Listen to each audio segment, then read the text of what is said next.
is outlined in the charter, the mayor starts the first meeting and oversees the election of the Board of Education members. But I'd like to start by asking Mr. Wilcox, would you help us with the Pledge of Allegiance, please?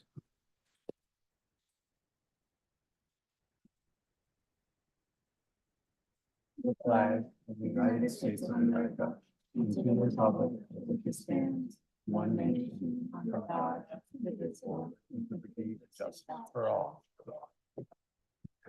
Thank you. And I'd like to welcome back the former board members and welcome our newest board member who was recently elected, Ms. Andrea Downer. Thank you for taking on this weighty responsibility. We're very excited that you're on board with this team of 8, as Dr. Negro often says. So I'd like to move to election of the officers of the Board of Education. Is there a nomination for, I'd like to open the floor for nominations for the board presidents. Mr. Chair? I see Dr. Joyner's hand.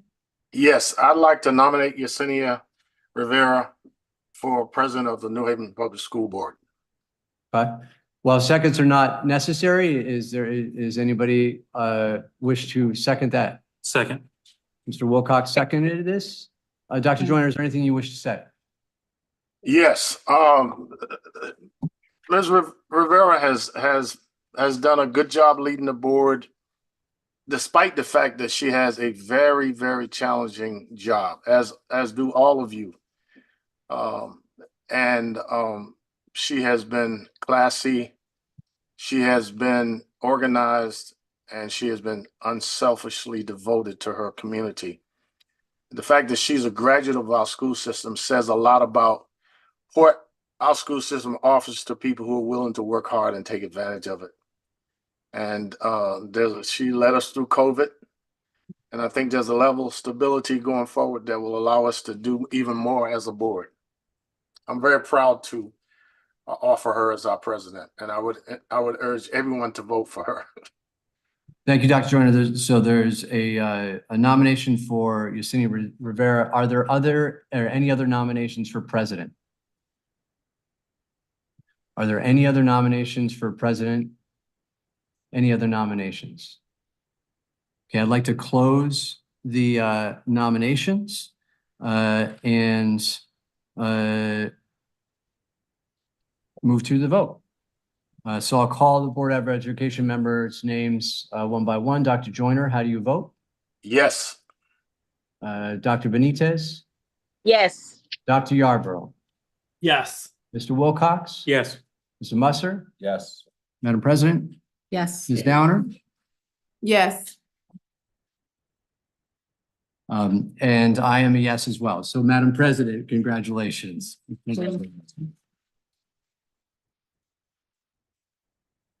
Now I'd like to open the floor for nominations for Vice President. Are there any nominations for Vice President? Mayor Elicker, I'd like to nominate Matt Wilcox as Vice President. There's a nomination by President Rivera for Matt Wilcox as Vice President. Is there a second to that nomination? Second. I saw Dr. Yarborough beat Dr. Benitez to that. Are there any additional nominations? Any additional nominations for Vice President? Any discussion on the nomination for Mr. Wilcox? Any discussion? I would just, Dr. Benitez. Yes, I would like to say that Mr. Wilcox is definitely someone who steps in when necessary as a vice president and as a board member. He's very helpful and as a not anymore newly appointed board member, but as we need to learn new things, he's very helpful and he supports the president brilliantly. So I believe that it is a good fit for our team of 8 to have Mr. Wilcox as our vice president. Thank you, Dr. Benitez. Any other discussion? I'll second Dr. Benitez's sentiments. I have worked with Matt Wilcox for 5 years now, 5.5 years now, and he's been an invaluable member of the team, very helpful to me and also to the rest of the board members, to the superintendent. And so I'm excited that he'll be the vice president again this year. Thank you, President Rivera. Dr. Joyner. I'm gonna quote two R&B icons. First, In Vogue. What a man, what a man, what a mighty good man. And I'd like to liken him to the hardest working man in show business, James Brown. Matt is everywhere. I believe that there are clones running around here. He's in Hartford, he's here, he's at schools. He really is a great human being, and I love him like a little brother. Actually, he's young enough to be my son, so like a son. Thank you, Dr. Joyner. Any other discussion? Okay, Dr. Yarbrough. Yes, I just support all that's been said, both to this board and to me personally in serving on this board. Mr. Wilcox has been devoted, is knowledgeable, is skilled, and I appreciate what he enables to happen. So thank you. Thank you, Dr. Yarbrough. Any other discussion? All those in favor, I'll call your names one by one. Dr. Benitez,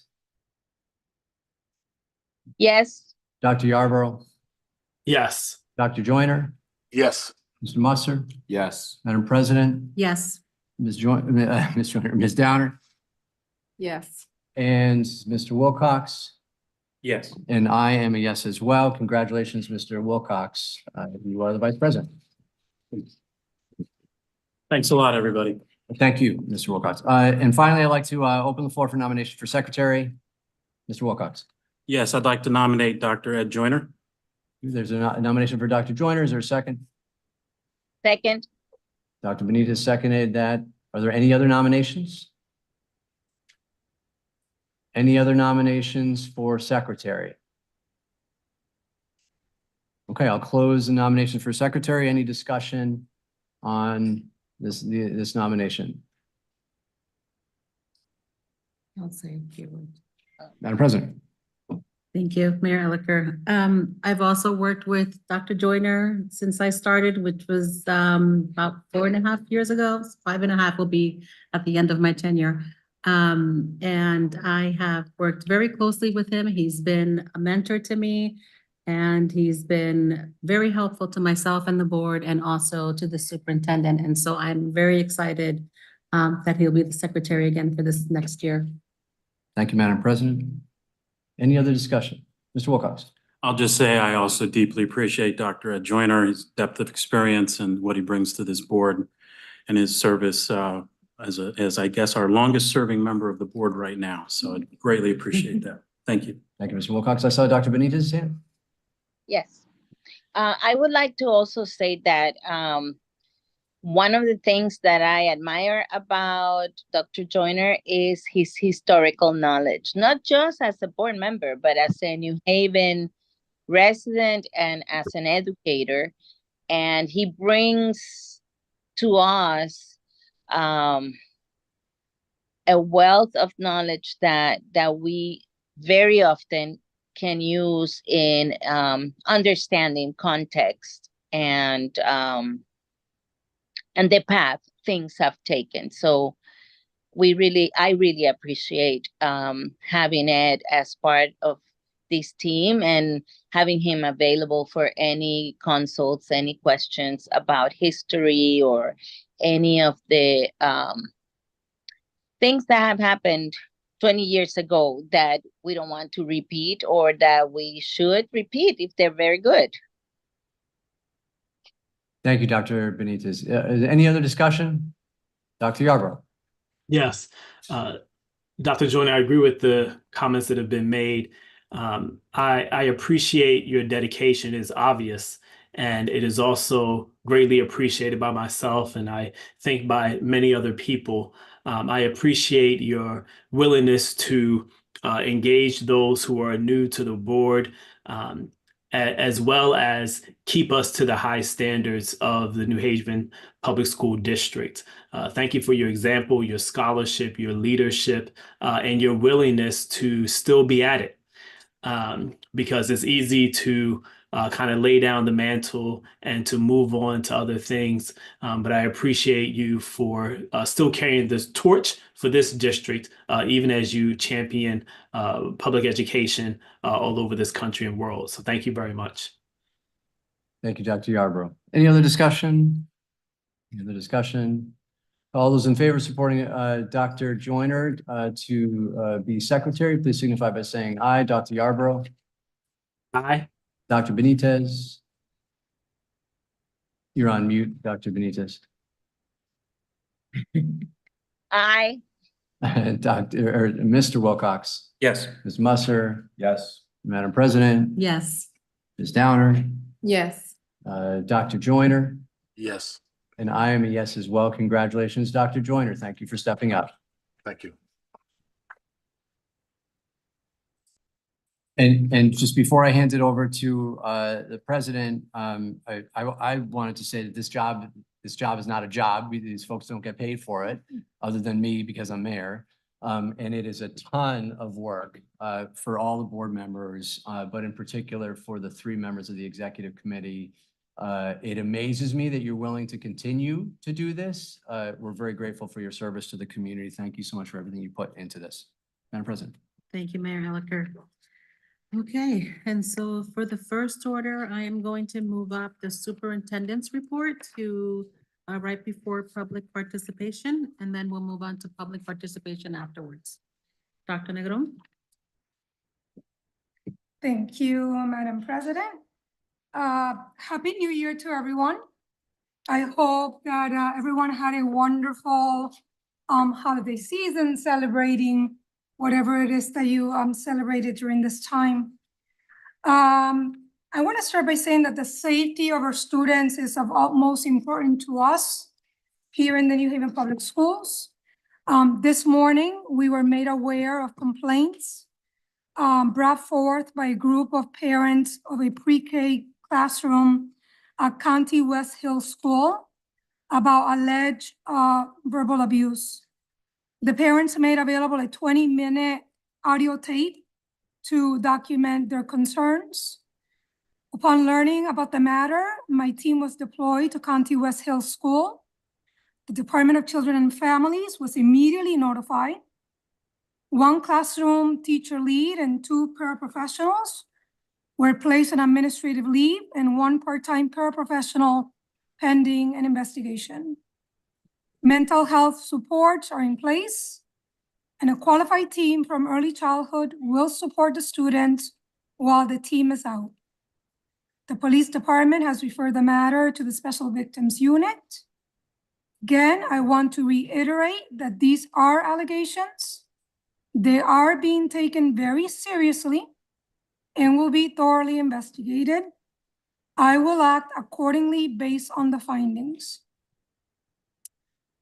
Tonight, I also want to take an opportunity to thank our students, families, teachers, staff, and administrators, and all the members of the Office of Youth and Family Engagement for the extraordinary work we're doing related to ensuring our students attend school daily and reduce chronic absenteeism. As we prepare to continue this work in the most challenging months of the academic year ahead, we will be introducing essential initiatives aimed at enhancing our schools' team's ability to improve attendance. One of those is the chronic absenteeism training with Ed Advance. We had partnered with Ed Advance, which is a regional education service center, a RESC, committed to bolstering our schools' attendance practices. This comprehensive training program is designed to equip our school leaders and attendance teams with the necessary tools and knowledge to effectively address the anticipated challenges of the upcoming winter woes and spring slump in chronic absenteeism. We are also going to be extending Welcoming Schools climate training to a selected number of our schools. The Youth and Family Community Engagement team will conduct workshops to foster a welcoming atmosphere with the educational setting. These sessions will bring together a diverse group of stakeholders to assess and enhance the overall school environment. Through a complimentary walkthrough, the group will identify the school's strengths, address areas that may need improvement, and collectively brainstorm possible enhancements. This collaborative approach will enrich the educational experience and ensure that diverse perspectives are not only heard, but also valued. In addition to that, we're also launching parent cafes at the Title I schools. This series of parent engagement activities is designed to foster a stronger bond between parents and their children's school. Opening the doors of communication aims to bridge the gap between the school and parents, nurturing a collaborative and supportive environment for students. In these gatherings, and the first one is going to take place tomorrow morning at Lincoln Bassett, parents are encouraged to interact with teachers and staff and connect with one another, forging a sense of community within the school. These events seek to empower parents with insights into their children's educational experience and equip them with the knowledge and tools needed to support their children's academic and social development growth effectively. Lastly, board, please know that we have party status in the chamber school petition. I'm sorry, in the charter school petition to the State School Board of Education, where the state board intends to issue declaratory ruling with respect to reasonable cost sharing for students requiring special education. Currently, Connecticut General Statute 10-66EE states that school districts are required to pay charter schools the reasonable special education costs to students requiring special education and shall pay charter schools an amount equal to the difference between the reasonable cost of educating such student and the sum of the amount received by the charter school for such student pursuant to 10-66EE, and amounts received from other state, federal, local, or private sources calculated on a per pupil basis. Again, we have party status, and you do have a document in your packet. That concludes my superintendent report. Thank you. Thank you, Dr. Negron. Questions or comments for Dr. Negron? Okay. And with that, we can move on to public participation. Dr. White and Dr. Joyner. Our first speaker, as we get to my, is Linda Randy. Okay, let me just preface your speech, Ms. Landy, by indicating that we appreciate any comments that you might bring to bear on the issues that we're facing in the district. We only ask that you be respectful and that you not call out names. And you have 3 minutes, and as soon as you start speaking, I'll start the time.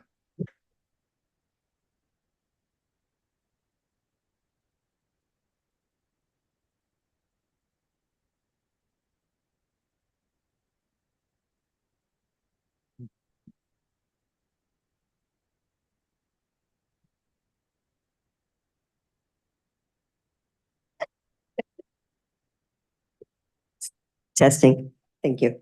Good evening, everyone. I'm a para at Nathan Hale School. I've been there since 1989. I've been a mentor, a nurse, monitors, substitute teacher, classroom teacher, nurse, anything that I'm called for, I do. Recently, I was on school vacation, winter break, got a phone call from one of my former students this fall who'll be entering Yale. Congratulations for a former student at Nathan Hale School. This is all the paras, what we're fighting for. There you go. Go ahead. No, Oh, Linda, you can take your full time. Okay. She's being modest. She doesn't want to take all the time of the newly appointed board members in their seat as usual. So good evening, everyone. My name is Heiklis Williams, and I'm the president for the Paraprofessionals Union, Local 3429. And we are assistant teachers, we are head teachers, we are outreach workers, we're retention specialists, we are, what else? Help me, guys. Guidance counselor. Recess. Teachers. So as you can see here, I'll give you the opportunity to take a look at some of what was written down in a previous professional development when we were asked, what do we do? Because many of times, everyone think that the paras, they're just the nose wipers, the babysitters, the table cleaners, the diaper changers, and that's all we do. But we support students with the opportunity to learn. We build a conveyor between school and community. We build strong mental health and well-being for families. We are New Haven. We advocate for the needs of students and community. But in doing so, we must also take care of ourselves. And how do we do that? With the resources we should get from the work we do. And does that mean that we work for meager pay, can't take care of ourselves? No, we cannot do so if our voices are not effectively heard, our voices when we say what our needs are. We cannot do that when we don't have the resources to take care of our basic needs.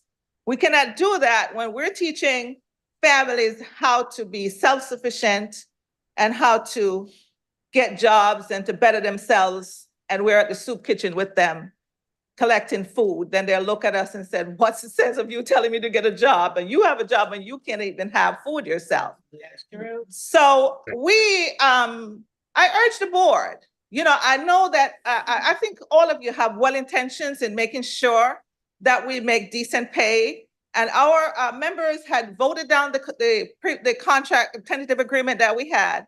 And now it's going to arbitration. And we feel that is unfair. We feel that we're in New Haven, where the family is here, we work here, we live here, we vote here. And I think if the board to take a second look and realize that it's going to cost the board even more money for us to go to arbitration and sit with us and look at what our needs are. Hear our voices. Look at just sit down and say, what is the issue here? And let's talk about it. Then we can resolve this issue. And I'm urging all of your board members here today to appreciate us the way we appreciate you, because we do appreciate you for the work that you do. Thank you very much. Thank you.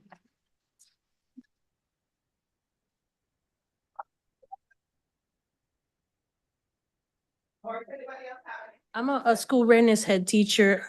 I was a parent and I'm a product of New Haven. I've gone to the schools here.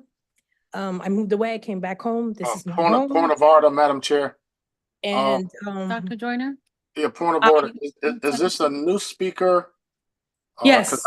I didn't hear a name, so I'll give. Oh, I'm sorry. My name is Nilda Sepulveda Cuenca. I'm a product of the New Haven schools. I'm a school readiness head teacher. I worked my way up Okay. to that position from being a parent, from working in every aspect, from 54 Meadow to the buses. I've worked in every part there is. And I consider myself a safe haven for my children in my classroom. I've had children who have gone through trauma that won't speak to anybody else and they'll come to speak to me. I've had parents tell me that their child does not even talk at home, but will have conversations with me. And I feel, of course I'm the head teacher, but the paras in my room, I'm a para with them. And I am a para, first and most. And I want you to really listen to what we're saying, because we go from paycheck to paycheck. And myself, I take money out of my paycheck to buy supplies for my kids. If they need a coat, I buy it for them. I'm not asking for much, but I need to be able to take care of my family at home as well. Because I do love what I do, and I want to stay here. I want to stay in New Haven. I live in Hampton, but my heart is here in New Haven with my children. And that's all I want to say. Thank you.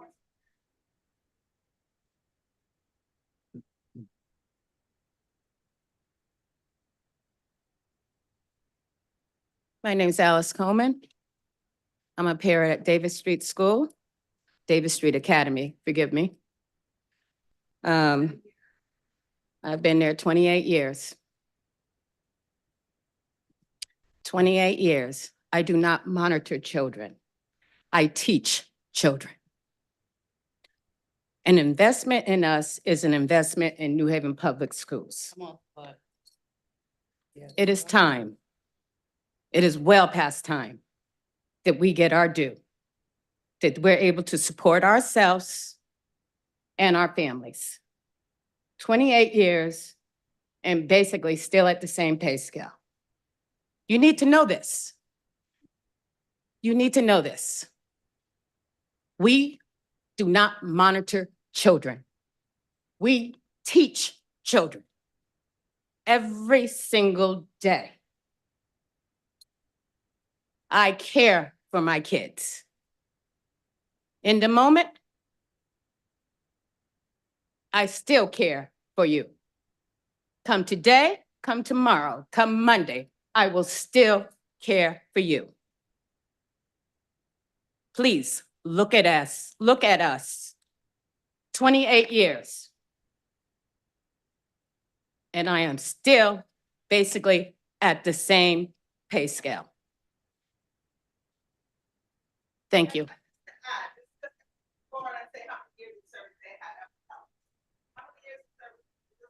20. Karen Wilkinson, 38 years. 30 years, Janice Hemphill. Linda Ramsey, 7 years.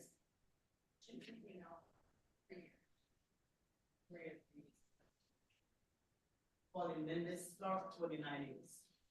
Hi, Ms. Williams, 20-something years. I won't say 20 how many because I was a hearing volunteer, I was a part-timer, and I've been a full-timer for 17 years. So 22 years altogether, I've been serving this district voluntarily and for small town. My first year I volunteered, and now I have 32 years with the board. 15 para and the rest is. And we have members with 54 years of service in our board. Are they making the same pay? I have a 4-year degree. And a lot of us do. I have a master's degree. Master's. And people do it because they love what they do.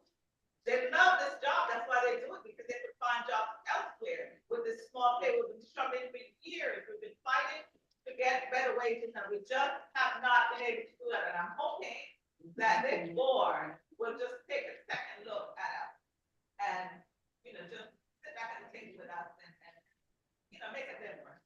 Make a difference. That's all we're asking. Just sit with us and hear what we have to say and see what you can do to make it better for us. Hello, my name is Minnie Evans. I'm at Dr. Mayo School. I've been, like I said, an assistant for 20 years. I work with special ed, autism and behavior. It's a very hard class, very hard. They're preschoolers. I had a preschooler that used to have like 10 seizures a day. She would run up on me. And when she got finished with her seizure, she pushed me away like I did something to her. We have to change. We change like 20 diapers a day. It's very hard. We teach them how to eat with spoons. We have children where we have to turn their heads because they can't turn them. We have to mobilize them. We walk them around in wheelchairs. We even get down on the floor and play with them. We love our children, but I love myself and I love my family and I have children and I have grandchildren. We need to be paid. We need to be paid. We all buy supplies for the kids. Like she said, we buy coats, we buy sneakers. You see a kid, you can't see a kid walking around with no shoes on or the shoes are too small. We buy food, sometimes Christmas time, the holiday times. We love our children. We love the Board of Ed. Dr. Joyner was my teacher. I see Mr. Gibson over there. He's still here. Yeah, it was me. So we thank you and please think about us. They say that we have been up here so many times. This is not our first time. You might be sick of seeing us, but we're here and we're gonna stay here. We need your help. Okay, love all of you. Thank you. Thank you guys for listening. Thank you. We do have a few more speakers on this topic. Next on the list is Taylor Coward. Good evening, everyone. My name is Taylor Coward, and with focus on the students and the success, I'm just following the outline that was written in the email. I too am a paraprofessional. Currently things are being worked out at Hill House High School. With focus on the students and my success with them is being able to relate to them.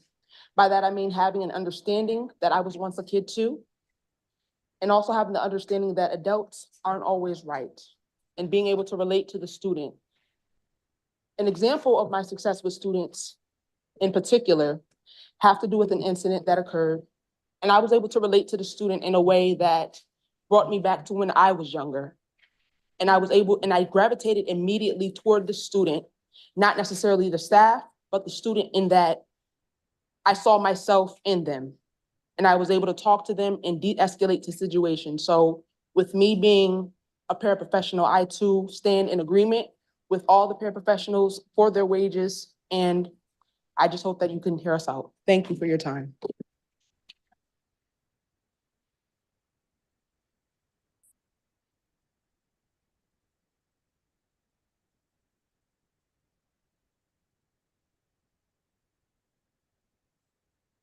Trying to get the list back in order. Janine D'Amelio.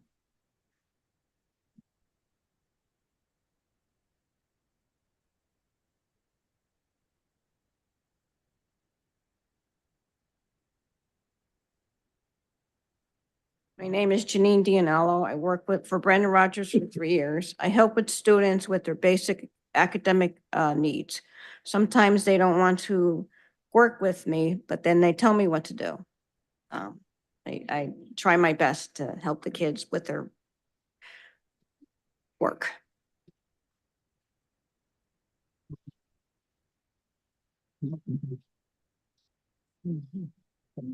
Maria Therese Serrano.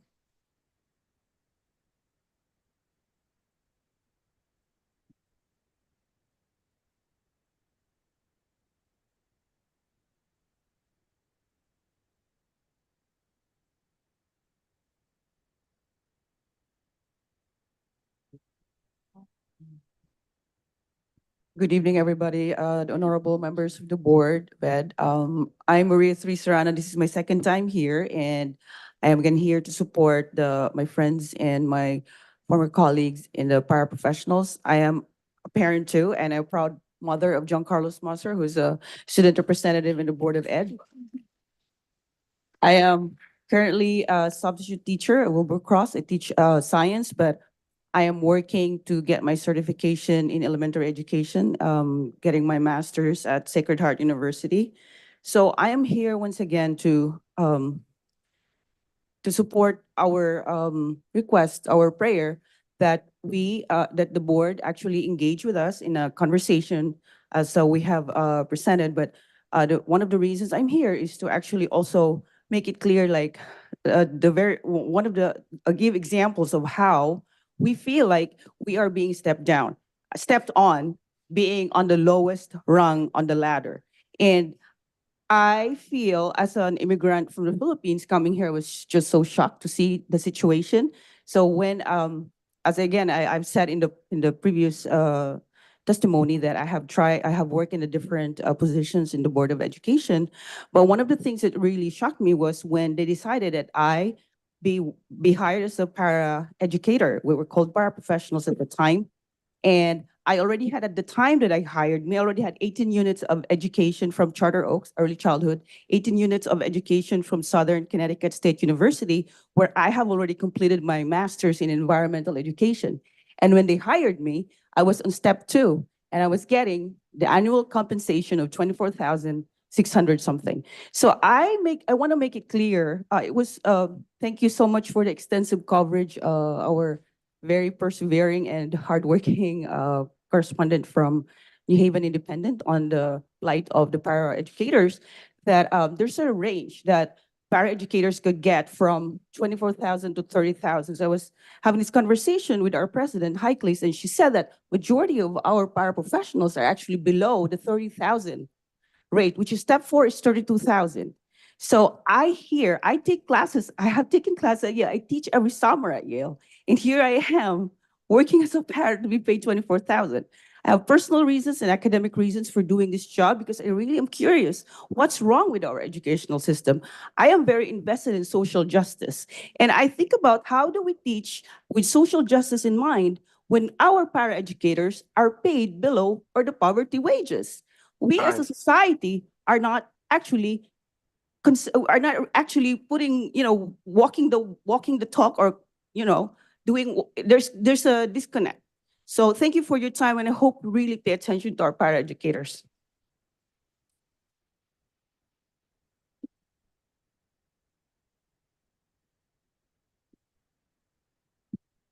Our next speaker is Robert Gibson.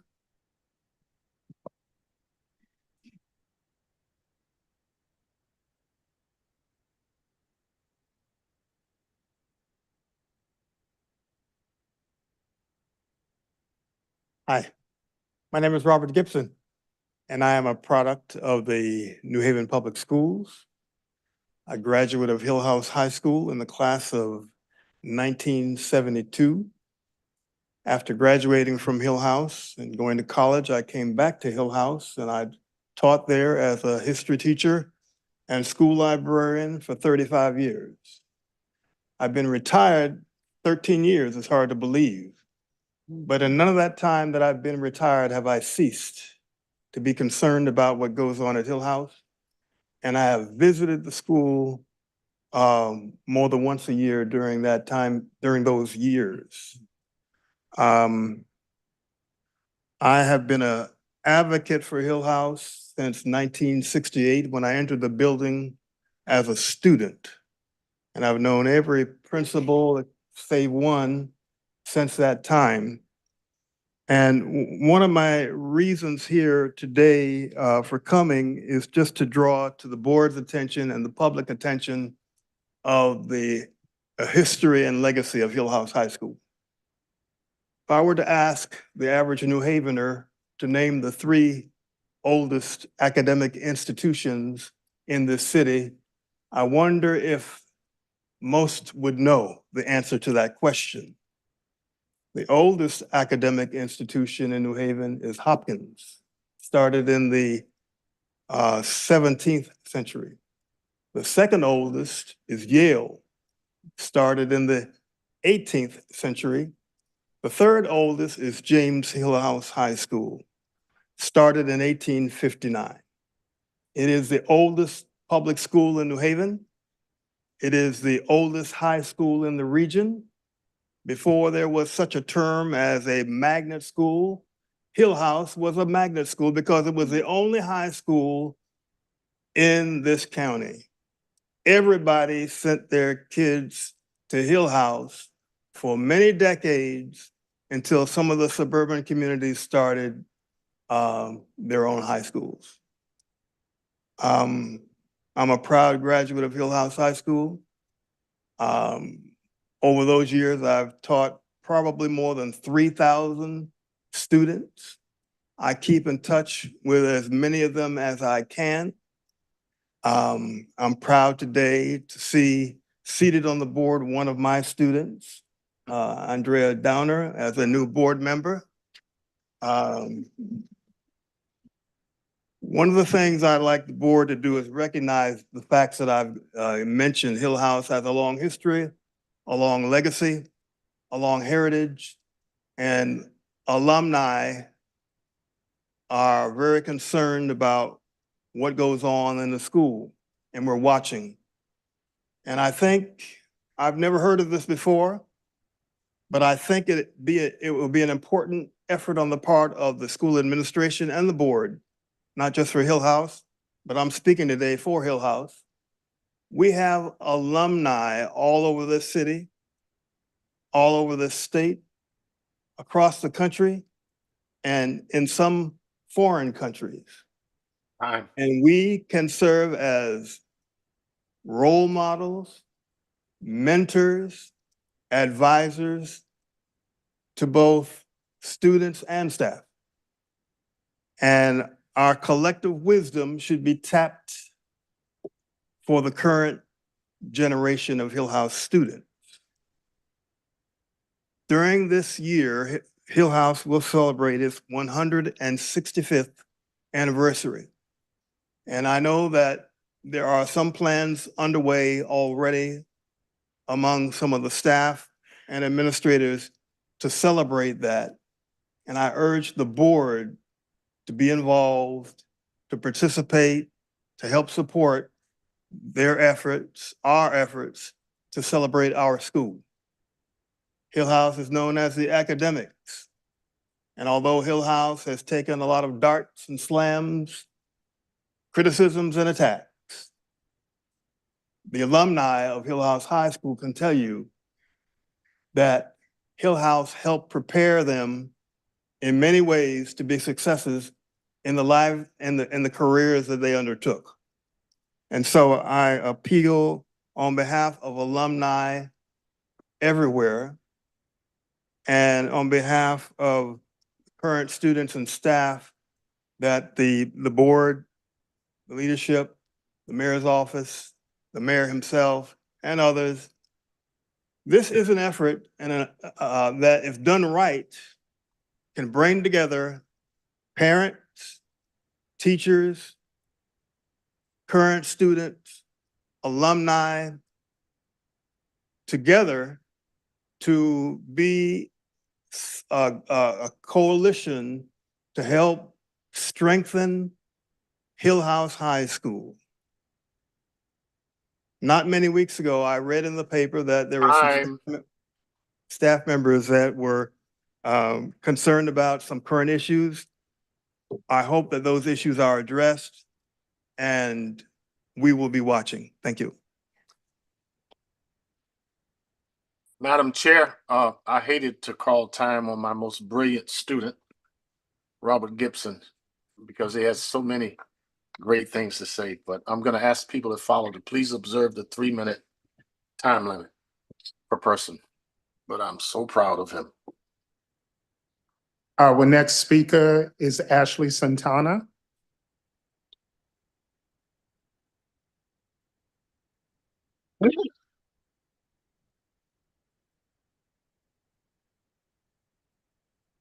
Hi, my name is Ashley Santana. I'm also a product of New Haven, but I'm also a concerned parent. My son had one of the best teachers I think I've ever come across. And as a student of New Haven from kindergarten to 12th grade Common Ground High School, I have never come across a teacher who has taken so much devotion and time of her own, patience with the children. My son was being bullied from the very beginning in school. She came in and that was gone. She was an awesome person and they took that away from a lot of students. I come not only for myself, but also other parents who couldn't be here. She was just an amazing person and they took that away. My son was unconsolable for a few days and it was hard. It still continues to be hard. When you have a teacher like that, you kind of fight for her. And that's what I'm doing here. I just want to take a moment of your time and just really take in the effort. She was an awesome teacher. There's a lot of awesome people who just like, you know, kind of get put to the side because they're so awesome.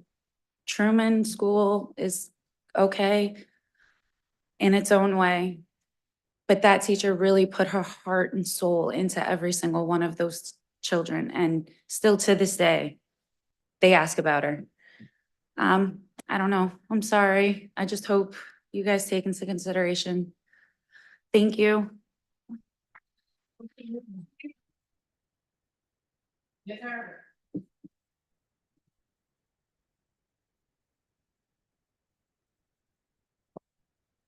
Okay.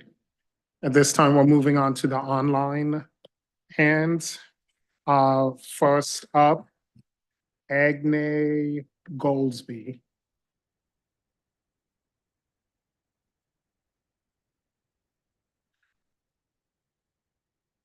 Attorney Goldsby, you may speak. Thank you. Can you hear me? Yes, we can. Thank you. I'll be very brief in terms of my spoken comments. As you are aware, I was representing a group of parents this morning, and we showed up at Conte School this morning to discuss some of these allegations. I have an audio recording, and I would just like to play a portion of it so that people can hear what was going on in the classroom on that particular day. Madam Chair, Dr. Joyner? I think we have to determine whether or not that's appropriate. I don't know if it is. I agree. I'm looking at Attorney Alexiadis and you're saying, hold on, Dr. Joyner. Agenda item is public comment, not for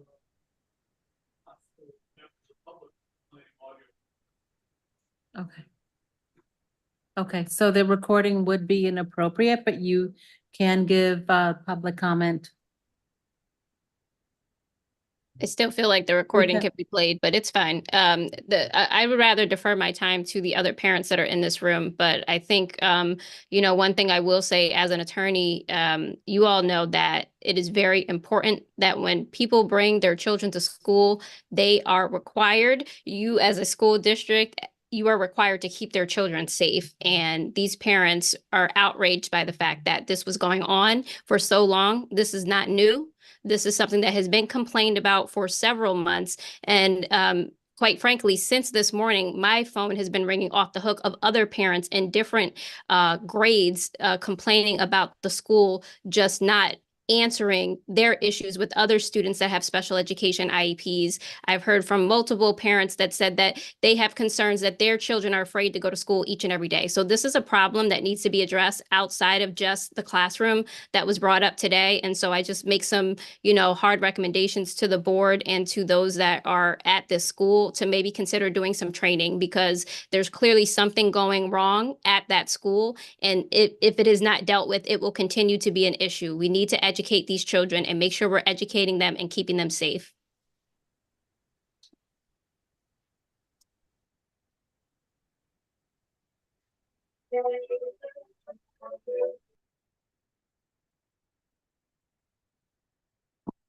Our next speaker is Vivian Marie.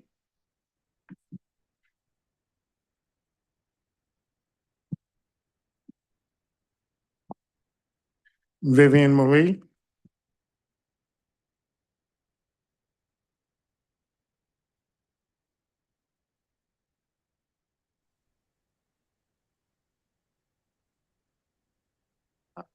The next speaker, Ashley, please state your full name when you come on.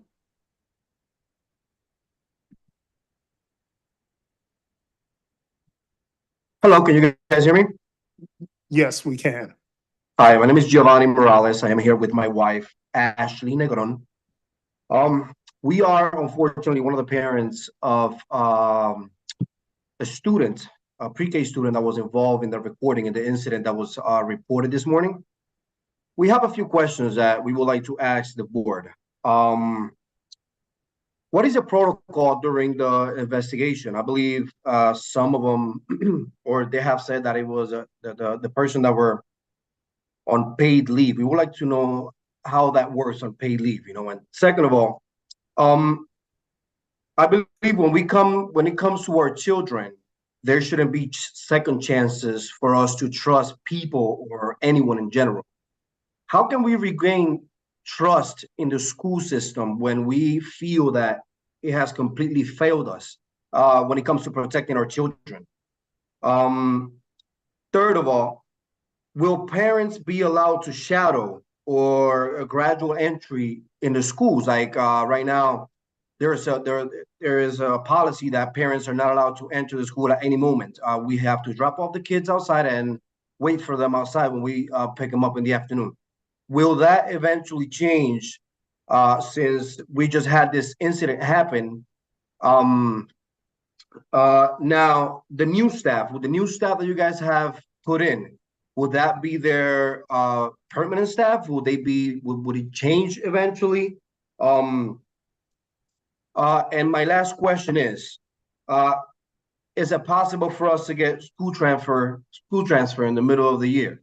I know it's, we're almost in February now. But we would like to know what will be the process of transferring schools now that we had this situation happen with 3-year-olds. We are making noise, and I want to make sure this would never be forget. These are our children, our 3-year-olds. We are hardworking people that are going to work thinking our children are safe and our children are being treated with the best love and the best manner there is. And now, for us to find this recording, and it's been happening for a long time, and if this recording never came up, our children would have went to school today to face the issues that were presented to you guys. We want to make sure this doesn't happen again. If you guys promise this is not going to happen again, what would be your guys' plan to proceed forward, from now on, to support our, us the parents? That's pretty much it, what I have. I hope this, we're being listened to and it just doesn't get brushed under the, under the rug. Thank you very much, everyone, and you guys have a good night.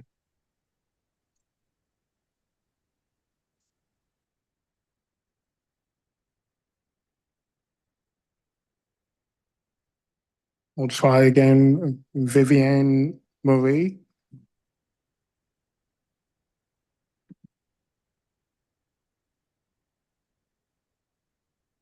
Hello? Yes, you can start. I was raising my hand because I wanted the attorney representing us to have a word. That's why I had it raised. That the person has. I am supporting the pre-K parents at Conti. I am a parent as well. My children visit the school. She attends the school. Miss Shirley is her teacher. And I am very concerned about her safety. She's pretty shaken up by what she's seen today at school. And I really hope you guys take, very, serious, this matter very serious.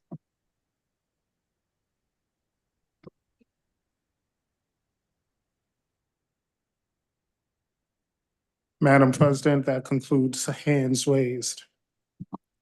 Thank you, Dr. White, Dr. Joyner. We'll move on to the action items. First being the approval of the board meeting minutes. The first one, December 11th, 2023. Is there a motion to approve? So move. Thank you, Dr. Joyner. Is there a second? Second. Second. Any discussion? Seeing none, we'll vote to approve the December 11th, 2023 meeting minutes. Dr. Joyner? Yes. Mr. Wilcox? Yes. Dr. Yarborough? Yes. Dr. Benitez? Yes. Mix Cruz Bustamante? Yes. Mr. Musser? Yes. Ms. Downer? Abstain. Mayor Elicker? Yes. And I am a yes as well, and so that motion passes. The next item is the December 21st, 2023 meeting. Madam Chair, I move to approve the minutes of December 21st, 2023 special meeting. Thank you, Dr. Joyner. Is there a second? Second. Mr. Wilcox, thank you. Any discussion? Seeing none, we'll vote on the December 21st, 2023 meeting minutes. Dr. Joyner? Yes. Mr. Wilcox? Yes. Dr. Benitez? Abstained. Ms. Downer? Abstain. Abstain. Thank you. Dr. Yarborough? Yes. Mix Cruz Bustamante? Abstain. Mr. Musser? Same. Mayor Elicker? Yes. And I am a yes as well, and so that item passes. Next item is the request to change the date of the Monday, February 12th, 2024 Board of Ed regular meeting to Tuesday, February 13th in recognition of Lincoln's birthday, which is a state holiday. Madam Chair, I move Dr. to, Joyner? I move to change the date of our Monday, February 12th, 2024 board regular meeting to Tuesday, February 13, 2024 in recognition of Lincoln's birthday. Thank you, Dr. Joyner. Is there a second? Second? Thank you, Mayor Elicker. Any discussion? Seeing none, we'll vote to move the Monday, February 12th meeting to Tuesday, February 13th in recognition of Lincoln's birthday. Dr. Joyner, Yes. Mayor Elicker, Yes. Mr. Wilcox? Yes. Dr. Yarborough, Yes. Dr. Benitez, Yes. Ms. Downer, Yes. Ms. Cruz Bustamante, Yes. Mr. Musser, Yes. and I am a yes as well, and so that item passes.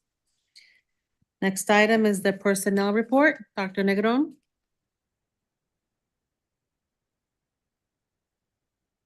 Thank you, Madam Chair.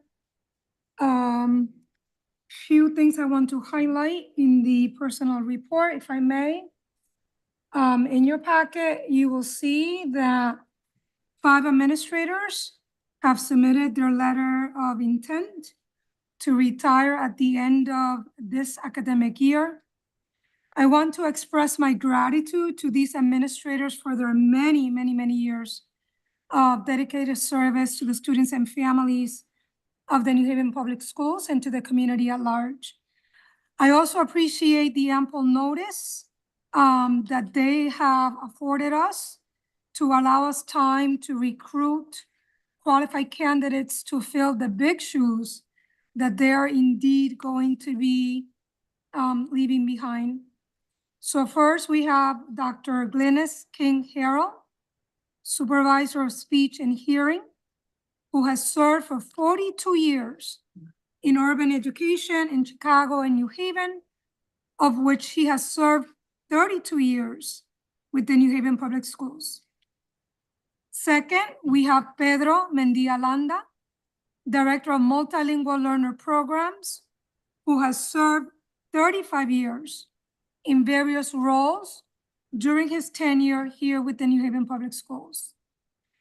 Third, we have Ellen Moss, Supervisor of Music, who has served her 44-year career all with the New Haven Public Schools. We also have James Mosley, Assistant Principal at Metropolitan Business Academy, who has served 22 years with the New Haven Public Schools. And the last administrator, Emma Proaño Schulman, Supervisor of Special Education, who has served 20 years with the New Haven Public Schools.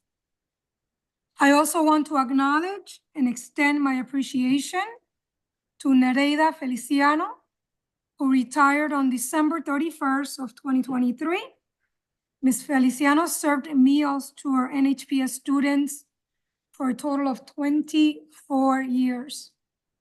And also to Mr. James Kopsik, project leader, who will retire this Friday, January 12th.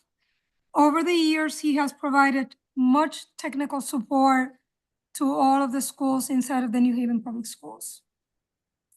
Also in the packet that I'm asking for you to approve tonight, you will also find that there is an administrator transfer, and that is to transfer Sequela Coleman,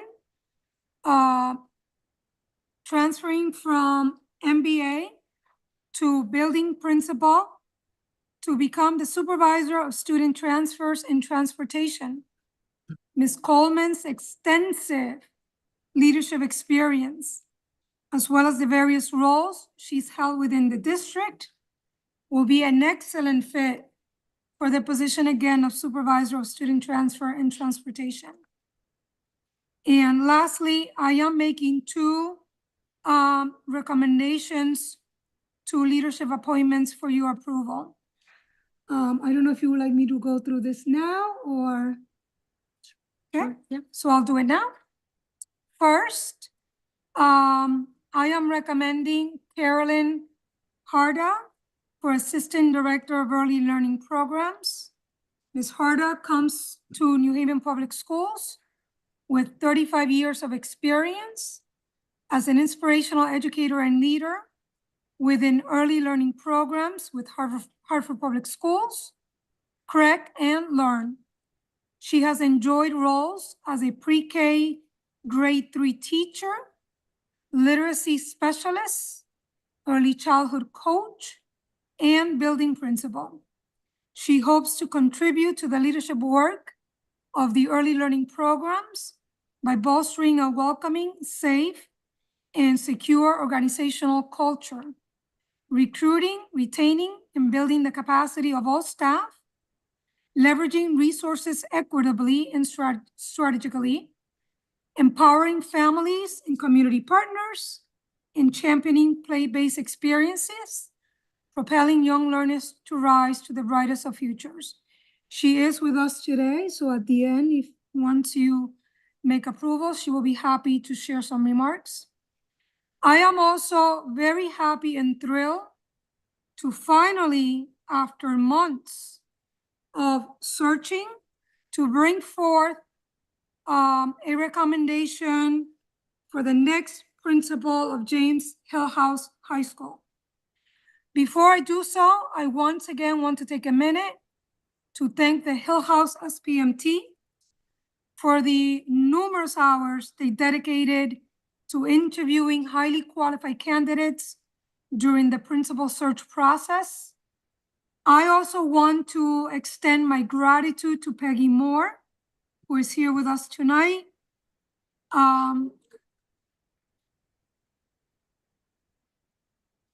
Peggy answered the call when we said, Peggy, we need you again. And Peggy came back and has been working with us since August, when we first received her resignation. So again, Peggy, I so want to thank you for the hard work that you've done since August up to now. But tonight, I am very pleased to recommend Mr. Antoine Billy, I am so sorry, as the next principal of the House of Academics, which is the principal of James Hillhouse High School.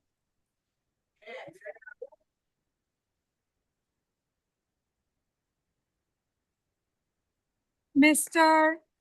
Billy began his career in New Haven in 2010 as a math teacher at Wexler Grant. After landing his first teaching job at Wexler, he reminisced that being in New Haven felt like home. He put on his basketball gear, went down to Gulf Street Park, and played a pickup basketball game with students who attended school in the area. He transferred to Wilbercross High School in 2013 as a math teacher. Again, Mr. Billy took many opportunities to meet his students' needs. During his tenure at New Haven Public Schools, he honed his leadership skills by participating in various school and district committees and serving as a lead for the New Haven Public Schools credit recovery.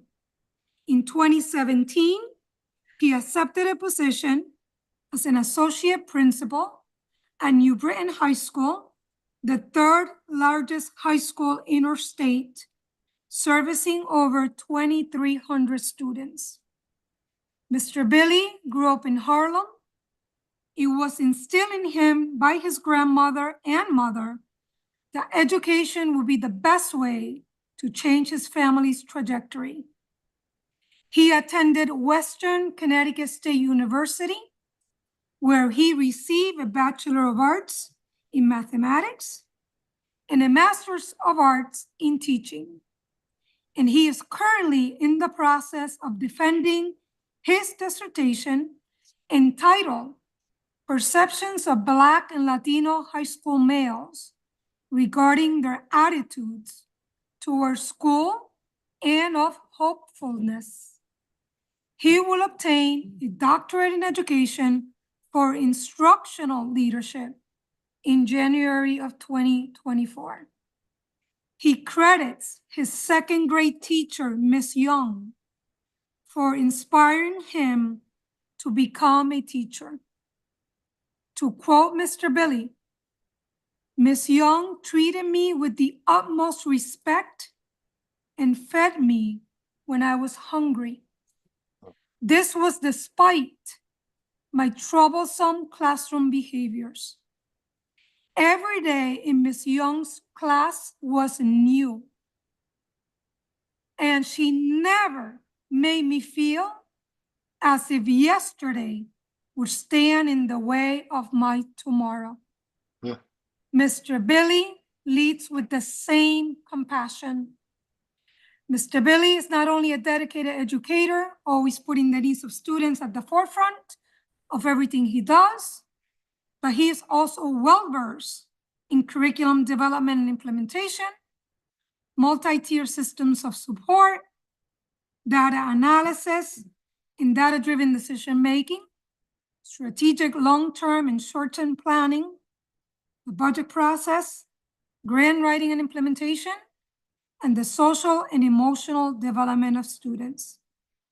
Mr. Billy is devoted to working with staff and all stakeholders to build upon Hill House legacy to best serve the needs of all the students who attend. He believes building strong relationships is the key to leading a successful school.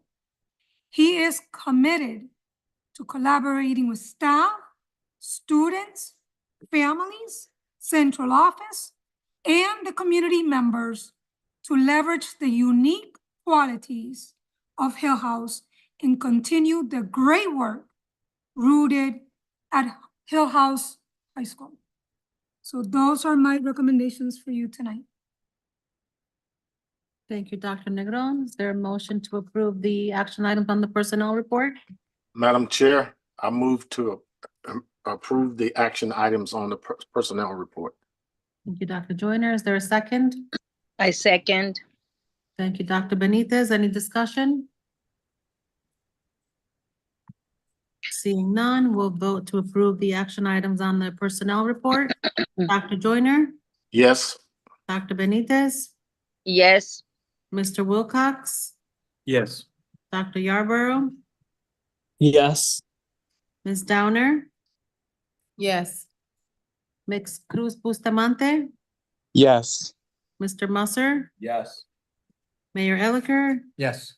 and I am a yes as well, so that item passes.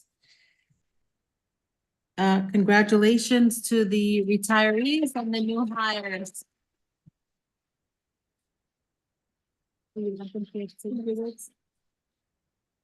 If we can please ask them to share a few words, if we can start with Ms. Carolyn Hapker. I think Dr. Benitez had a hand up. Give me just 1 second. Dr. Benitez? They can't hear you. Yes, just wanted to acknowledge the retirees, but I can wait until after. Okay, thank you, Dr. Benitez. Thank you. I just want to briefly thank the community and thank the Board of Education for this honor. It is a distinct honor. There is work to do in early childhood. I heard a lot of information this morning. I bring a lot of energy. I bring a lot of experience. My number one is collaboration, honoring the child, honoring learning, ensuring that there is safety in each and every space for every child, for every adult working with children, and for families and caregivers to have the confidence that the early learning programs are serving your children with safety, growth, and their best next expectation in place. Thank you again for this distinct honor. I am thrilled to join the New Haven community.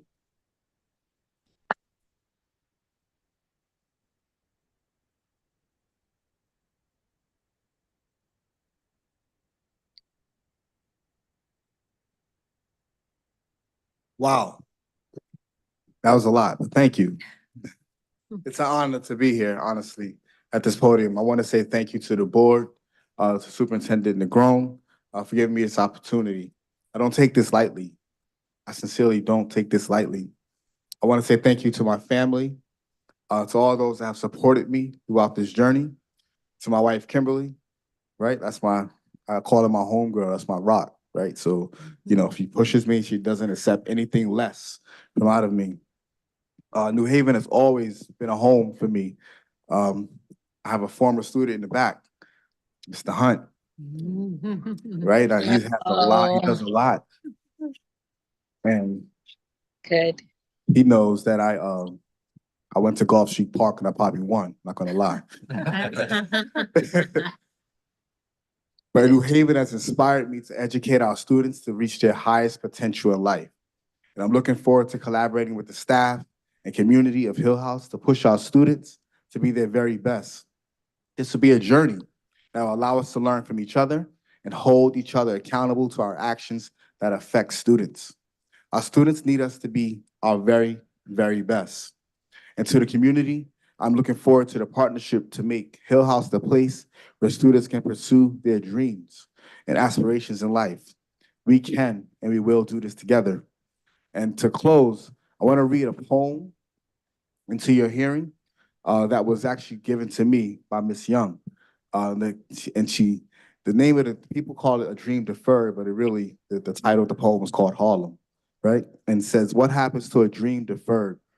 Does it dry up like a raisin in the sun, or fester like a sore and then run? Does it stink like rotten meat, or crust or sugar over like a syrupy sweet? Maybe it just sags like a heavy load, or does it explode? We can't accept our students to let their dreams be deferred anymore. We have to make sure that we push them to be the very best. And Miss Young pushed me to be the very best. And I'm happy to be here today to come home. And I thank you guys for accepting me. Thank you.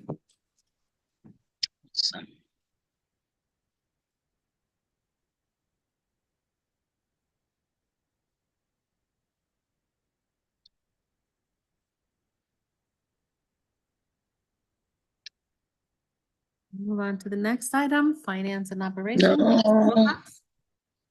Oh, sorry, Dr. Benitez, go ahead. I'm sorry.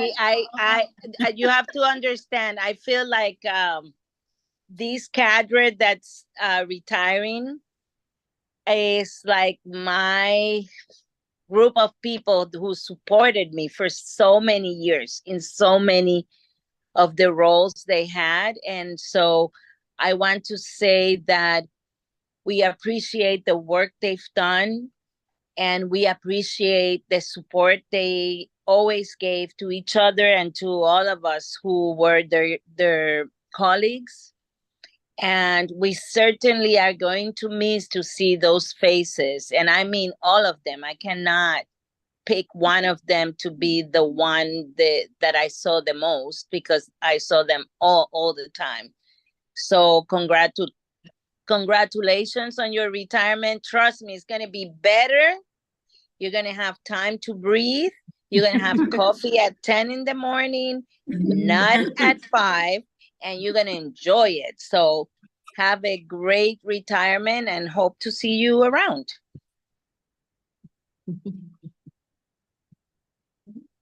Madam Chair. Thank you, Dr. Benitez. Dr. Joyner? I'd like to echo what Dr. Benitez said. I know every single one of these folk personally, and they really are phenomenal. The amount of time they've given to the district, what they give to the community at large, and they're going to be really, really hard to replace.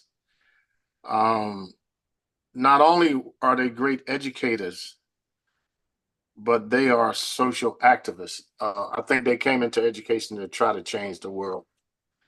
And I think that every single one of them in their own space did that. And some of them are second generation educators. And I just hope that, you know, they'll still be around to advise people who want to hear their advice. And I'm hoping that we'll be able to give all of them a good send-off over the next few months as we have our meetings. They really are phenomenal educators. And I thank them for their service. Thank you, Dr. Joyner. Okay, seeing no further comments, we'll move on to finance and operations. Mr. Wilcox? All right, thank you very much. I'm going to go ahead and make the motion to move these items. And I move that we approve the 5 abstracts, 21 agreements, 4 contracts, 5 purchase orders, and 1 change order as recommended by the Finance and Operations Committee. Second. Thank you, Mr. Wilcox. Dr. Yarborough, any discussion? Seeing none, we'll vote on the finance and operations items. Mr. Wilcox? Yes. Dr. Yarborough? Have a discussion, talk. Oh. Go ahead. Sorry, just want to say I appreciate our board being able to work with our district leaders on making sure we have our financial practices and policies in place. And I just continue to look forward to doing that work and pursuing any topics that come up so that we can continue to do well by our district. That's all. Thank you. Thank you, Dr. Yarborough. Okay, so I'm just gonna restart the vote. Mr. Wilcox? Yes. Dr. Yarborough? Yes. Dr. Joyner? Yes. Dr. Benitez? Yes. Ms. Downer? Yes. Ms. Cruz Bustamante? Yes. Mr. Musser? Yes. Mayor Elicker? Yes. And I'm a yes as well, and those items pass. And so we'll move on to the students' report. Mr. Musser, or? Okay. I can start, just really Go quick. ahead. Oh, I'm sorry. Go ahead. I actually don't have a report. But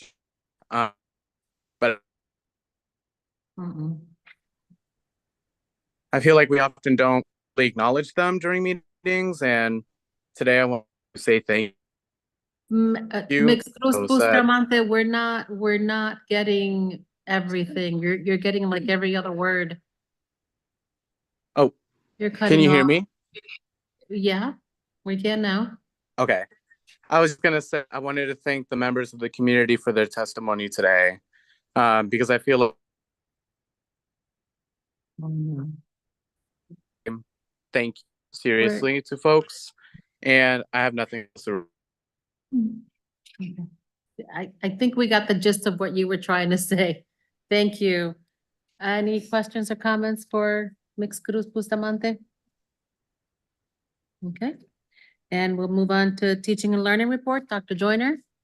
Yes, I'll try to be brief. I'd like to add to what Harmony said about the testimony. We value public comment, and we also value people keeping to the time and being respectful of all the parties in the room.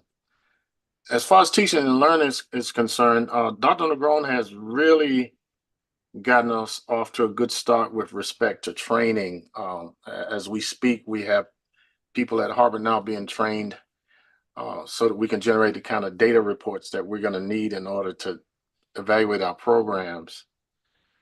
I think what the public ought to understand is that we have experienced some serious trauma as a city because of a lot of reasons. I'll let people figure that out for themselves, but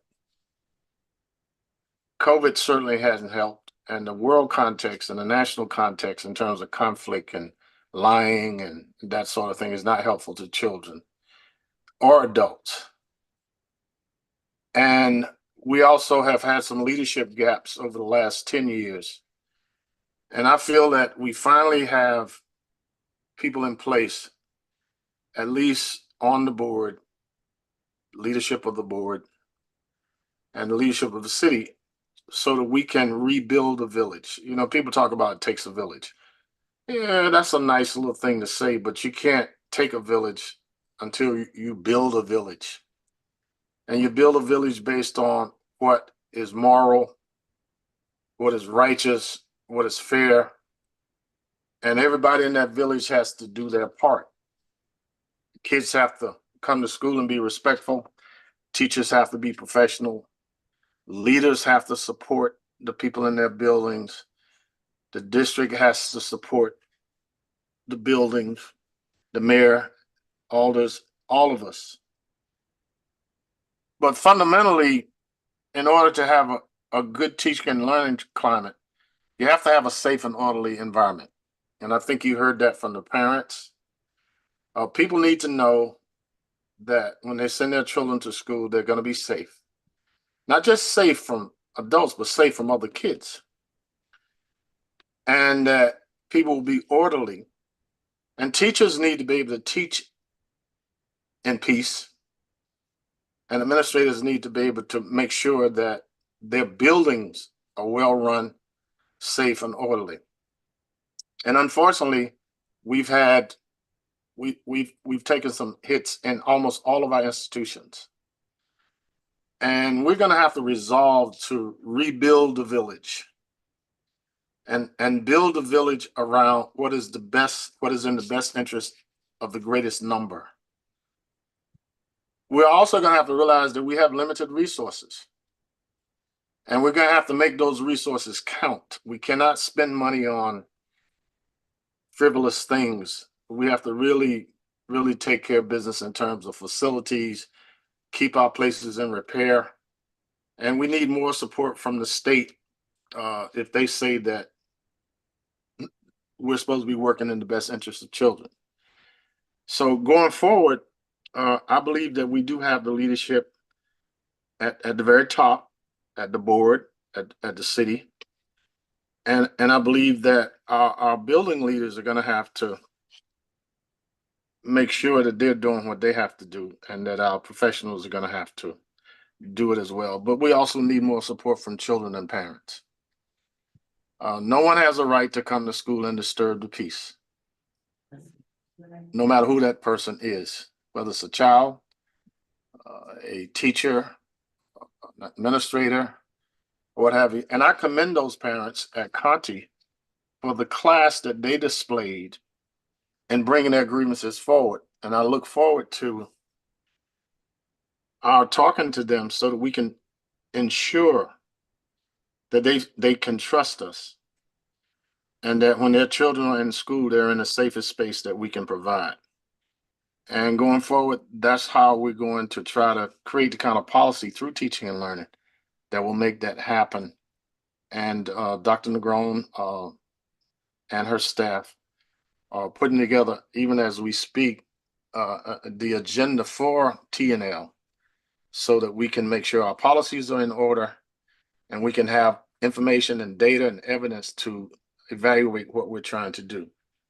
And I just in a way implore the entire community to set aside any kinds of differences and grievances and give us a chance to do this the right way and to make sure that our children are well educated, but more importantly, that they have the character to do the right thing with whatever education they get. So I invite anybody to sit in on the teaching and learning. Dr. Abby and I, Benitez and I are working together on that. I invite any teacher or principal or central office staff to submit items to us for review. And I just want to continue to encourage Dr. Negron to lead in a way that she knows how so that we can really change the direction that we've been going in. And I also have a great deal of confidence in the mayor in terms of what he's done since he's been in office to try to support education. So this is an appeal to rebuild the village. And that concludes my report. I have a more extensive report about TL itself after our next meeting. Thank you, Dr. Joyner. Questions or comments for Dr. Joyner on his report? No, seeing none, we'll move on to Facilities Naming Committee. We're just Joyner? waiting for people to vote on, Mrs. Pappas and Dr. Garris, who also was a phenomenal principal at Hill House for 20 years. To honor them in a way that would preserve their memory for people from here on in. So we're just waiting for that. And if once we get sufficient votes, we'll bring it to the board for a vote as well. Thank you, Dr. Joyner. Questions or comments for Dr. Joyner? Dr. Benitez? I'm sorry, Dr. Joyner, you might have mentioned this before, but I am not sure myself on how to vote on that. So we might need a little bit of information on it. Okay, the way it's supposed to go is that their bio sketches will be on the website that Mr. Schultz has presented. And I guess I have to check to make sure they're there. And it's a short bio sketch on them and why they should be nominated for this order. And then any person that has worked at the school in question, is a resident of the city, or works in the district can vote. It probably is on me to go back to Mr. Schultz to see where that is now. But quite frankly, that's really an administrative responsibility. Our job was to create the policy, and their job was to set it up and to be able to communicate to the public that there's a space on our website where they can go in, look at the two people in question and voice make their voting choices known in terms of yeah and nay of them being recognized. So maybe I might need another meeting with Mr. Schultz, but quite frankly, that's an administrative responsibility. We don't get in the way of administration, and they don't get in the way of policy. Yes, so I want to make a small request, not from you, Dr. Joyner, but from the administration. If you could somehow inform us at least, because I'm interested, but also if somebody can provide that information in a public meeting such as this, so people know where to vote, so that we can move these type of processes along. Thank you, Dr. Benitez. I'm going to suggest that we bring our IT people in at the next board meeting, and that we have an agenda item where Mr. Schultz or whomever is designated by our IT director to explain that process step by step, so that at the end of that meeting, if people want to go online, if it's there, and when it will be active. So, Madam Chair, I'm just asking that be on the next board meetings agenda under facilities, and the report would come directly from IT with specific instructions, and maybe even being able to show the website or show that part of the website with pictures and the bio sketch, so that people can know what to do. Right. Thank you, Dr. Joyner and Dr. Benitez. Does that conclude your report, Dr. Joyner? Yes, it does. Thank you. Okay, tonight I will be announcing the committee appointments for finance and operations, teaching and learning, and governance, and I'll just be naming the chairs. I've spoken with all board members at this point about the other committees, and I'll be announcing the other positions at our next meeting. But no surprises here. Finance and operations chair would be still Matt Wilcox. Teaching and learning chair, Dr. Joyner, and governance chair, Dr. Benitez. We do need parents to join our citywide school building committee and the food service task groups. And so if there are parents out there that are listening and are interested, please send me an email so that we can work on those appointments. Otherwise, maybe staff can help identify parents for these two committees. Thank you. Questions or comments on my report? Okay, Seeing none, we'll move on to the Head Start report. Mr. Wilcox? All right, thank you very much. Just to let everybody know, we did indeed meet on Thursday, December 21st. It was one of the last things for the last year. We had a good meeting, as is usual. One thing I wanted to bring to the board was our enrollment level is right around 75%. We do have a lot of openings, especially at the Mayo School. Some of our satellite locations are pretty full, but a lot of openings there at the Mayo School. And because of our under enrollment, which is something that a lot of Head Start programs are facing, the district did put together an under enrollment plan to be submitted. That was submitted to Head Start to talk about their plans for addressing that under enrollment to help bring those numbers up. So as things come from that, I'll be sure to let you all know. And then finally, I'll just say that our next meeting is on Thursday, January 18th. Thank you, Mr. Wilcox. Questions or comments for Mr. Wilcox on the Head Start report? Seeing none, we'll move on to Citywide School Building Committee report. Mr. Wilcox? This will be very brief because we haven't met since last month, and our next meeting is this coming Thursday via Zoom at 4:30. Questions or comments for Mr. Wilcox? Seeing none, we'll move on to Finance and Operations. All right, and let's see here. So for finance and operations, I just want to highlight, we had two big presentations, one of which was related to after-school programs, a lot of programs with the Office of Youth, Family, Community Engagement, overview of what programs are in place, their entire request for qualifications process, how they select the individuals, how they deal with conflicts of interests, and those checks that are on that. There was also one thing that stood out to me, that this year we've had 54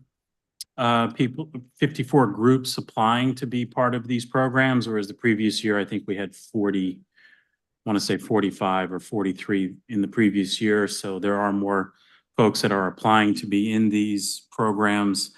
The second thing I wanted to mention, which is something quite big, which is we had a presentation around the facilities report. So there was an engineering firm, group of engineers, architects that have been going through school buildings, and we saw a presentation. It was recorded as part of the meeting.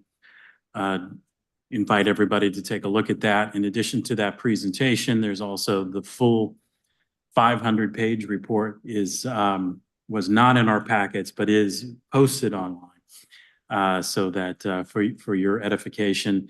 One of the things that it's highlighting is things that we already know, aging buildings, whereas the city and the state built beautiful buildings like the one we're in, and we are underfunded in terms of being able to maintain those buildings at the level which they should be maintained.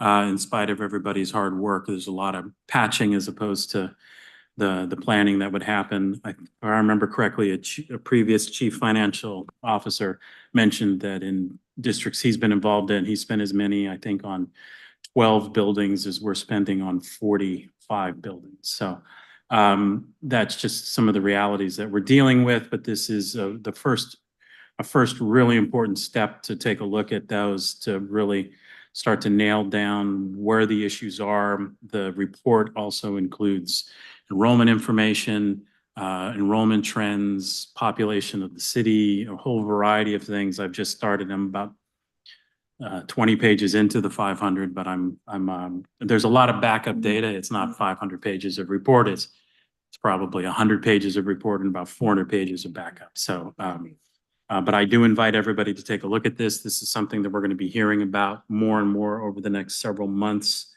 as groups and plans come together. And that's those are the two things that I wanted to highlight. So happy to answer any questions. Thank you, Mr. Wilcox. Questions or comments for Mr. Wilcox? Seeing none, we'll move on to the governance report. Dr. Benitez? Yes, governance did not meet during December due to my really bad illness. Some of you were able to see some of that during the last meeting we had, a regular meeting we had in December. And so we opted not to meet because I wasn't in a condition to chair any meeting. But we will be meeting on January 23rd at 4:30. And everyone who's interested in helping us with the work that we are doing with updating policy and reviewing policy that others have updated, please join us. And thank you. That will be my report for today. Thank you, Dr. Benitez. Questions or comments for Dr. Benitez? Seeing none, we'll move on to the Food Service Task Group. Dr. Yarborough. Thank you. The task group met on last month. Just want to thank the continued leadership of district staff, so Mr. Young, Mr. Lamb, and their teams, as well the discussion and the work of our school break groceries committee. Just really appreciate what they do to help make sure that there is food distribution during the breaks. The most recent break was the December school recess, and about they prepared 500 bags, about 125 bags per site were distributed at Truman School, Lincoln Bassett, the Shack, West Hills Community Center, and John Martinez School. As well, there was discussion about exploring new strategies to deliver food to families, researching the possibility of obtaining more funding in order to provide more food to families, and utilizing school staff to help identify families who may benefit with the partnership around food. So we continue to work on this. We do invite community members, family members, and staff to come to our monthly meetings and continue to just add to what's happening around food within our schools, and also some of the food needs during the school break. Thank you. Thank you, Dr. Yarborough. Questions or comments for Dr. Yarborough? Mr. Wilcox? Yeah, just real quick, I just wanted to mention I was able to go to one of the food distribution sites over at the Shack. Saw a really well-run operation with volunteers there. The Shack with Alder Honda Smith. We also had our partners from United Way and Witnesses to Hunger that were there also.